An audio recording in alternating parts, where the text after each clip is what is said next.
Haleluya, haleluya, sons of God. Kama tu jinsi ambavyo nilikuwa nimewaambia ni ya kwamba pale YouTube ni msakurus. Yes, YouTube ni msakurus, TikTok ni msakurus, hata Facebook ni msakurus. Kwa hivyo make sure ya kwamba mumesubscribe my YouTube channel, ndivyo wakati ninapoweka hizi videos you can able to see it katika jina la Yesu Kristo. Kwa hivyo usikubali kubarikiwa peke yako, kubali hata mwenzako abarikiwe, ndivyo tusonge mbele katika jina la Yesu Kristo. Kwa hivyo wewe unayejua ya kwamba uko njaa na kiu ya haki, kimbia pale YouTube, search jina Msakurus, then utaona video zote ambazo ziko pale YouTube. Unajua sasa huku TikTok nilikuwa nimewaambia kwamba TikTok huwa naweka short videos, lakini ukitaka full video ni pale YouTube, jina ikiwa ni Msakurus, and then utabarikiwa katika jina la Yesu Kristo. Biblia inasema kwamba tazameni ya kwamba shoka limekwisha kuwekwa penye mashina ya miti. Inasema kwamba basi na kila mti ambao hauzai matunda hukatwa.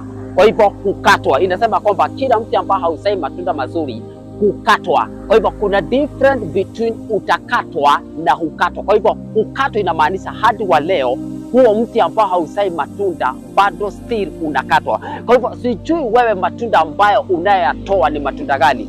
Kwa hivyo kuna matunda ya ulimwengu huu na kuna matunda ambayo ni matunda ya Mungu. Kwa hivyo sijui unatoa matunda ya shetani ama unatoa matunda ya Mungu. Kwa hivyo Biblia inasema kwamba msijiwekee hazina hapa duniani. Inasema kwamba msijiwekee hazina hapa duniani. Inasema kwamba na mjiwekee hazina mbinguni, mahali ambapo hata nondo hawakaribii. Kwa hivyo hazina yako unapaswa kuiweka mahali pema, mahali pazuri. Kwa hivyo wakati unapoenenda katika njia za Mungu, that is the time unajiwekea hazina yako mbinguni. Wakati unapohubiri jina la Yesu, that is the time unajiwekea hazina yako mbinguni. Mwanzo Yesu mwenyewe alisema ya kwamba atakaye nikiri mbele za watu, hata mimi nitamkiri mbele za Mungu. Kwa hivyo the reason why tunahubiri ni kuna kile ambacho kiliwekwa ndani yetu. Unajua kwamba huwa nasema kwamba mtoto anaiga baba ama mtoto anaiga mama. Kwa hivyo Yesu akiwa ndani yako utaanza kumuiga.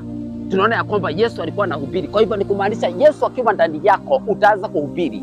Tunaona Yesu alikuwa naomba, Yesu alikuwa mwombezi. Yesu akiwa ndani yako utaanza kuwa mwombezi. Yesu alikuwa anafast. Ni kumaanisha kwamba Yesu akiwa ndani yako utaanza kuwa mtu wa kufast. Kwa nini? Unaiga.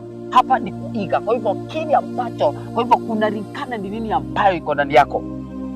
Yes, kunalingana ni nini ambayo iko ndani yako. Inasema kwamba eti ya kwamba Biblia inasema kwamba Bwana atakusanya ngano yake ghalani, huku makapi akiyatupa katika tundu la moto. Kwa hivyo ngano ni wale ambao wamefanyika wana wa Mungu. Makapi ni wale ambao hawajafanyika wana wa Mungu. Unajua sisi wote tuliitwa, lakini sio wote waliochaguliwa.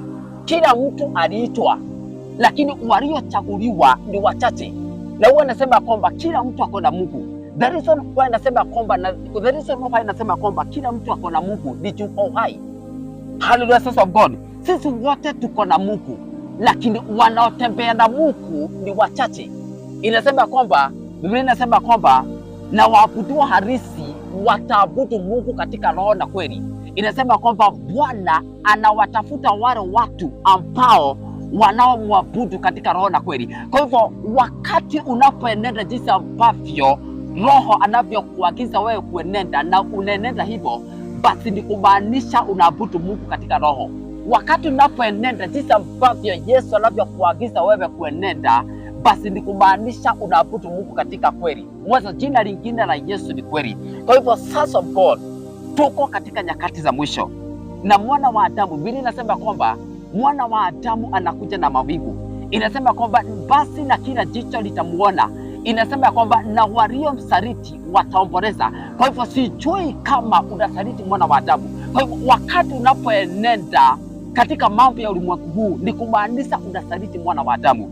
Mwanzo tuko katika nyakati za mwisho katika jina la Yesu Kristo. Inasema kwamba hata imekuwa, kwa hivyo hata imekuwa mtu akiwa ndani ya Kristo amekuwa kiumbe kipya. Amekuwa kiumbe kipya. Kwa hivyo wakati naposema ya kwamba amekuwa kiumbe kipya ni kuachana na ulimwengu huu na kuenenda katika njia za Mungu. Unajua the reason why na huwa anasema kwamba try your best to feed your spirit. Mwanzo, the more you will feed your spirit, the more you will overcome temptation. Moja wapo ya temptation za shetani ni kama gani?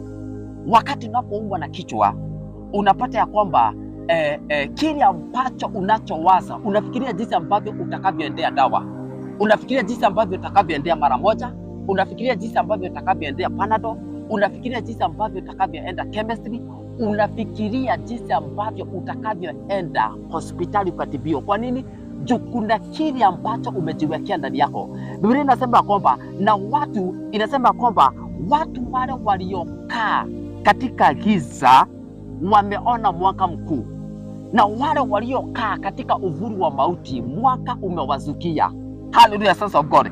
Kwa hivyo inasema kwamba kila bonde litajazwa na kila mlima na kilima kitashushwa. Inasema na palipo potoka patakuwa pamenyoka, na palipo paruza patakuwa pamelainishwa, kwa maana wote wenye huu mwili watauona wokovu wa Mungu. Kwa hivyo watu wamejiwekea miungu bila wao kujua. Wanasema kwamba ni Mungu tunaabudu, lakini wamejiwekea miungu bila wao kujua. Kwa hivyo Mungu akasema kwamba na hamtakuwa na Mungu mwingine isipokuwa mimi. Hallelujah, sons of God. Yes, kwa hivyo try your best kuenenda katika njia za Mungu, na wacha nikwambia kwamba kile ambacho unachokifanya leo hii, one day one time utakuja kukivuna. Utakuja kukivuna. Ukipanda mahindi utavuna mahindi. Hakuna vile unaweza kuwa ati ya kwamba unapanda maharagwe uvune mahindi. Kile ambacho unachokipanda utavuna. Kwa hivyo enenda katika njia za Mungu. Mwanzo tuko katika the last days. So sons of God, kama tu jinsi ambavyo nimewaambia, ni ya kwamba jaribini kusubscribe my YouTube channel na mshare those videos na mlike. Nimesema ya kwamba usikubali kubarikiwa peke yako, kubali hata mwenzako abarikiwe. So kile ambacho unachopaswa kufanya ni kusubscribe my YouTube channel, ndipo tuendelee kusonga mbele pamoja katika jina la Yesu Kristo. Jina ni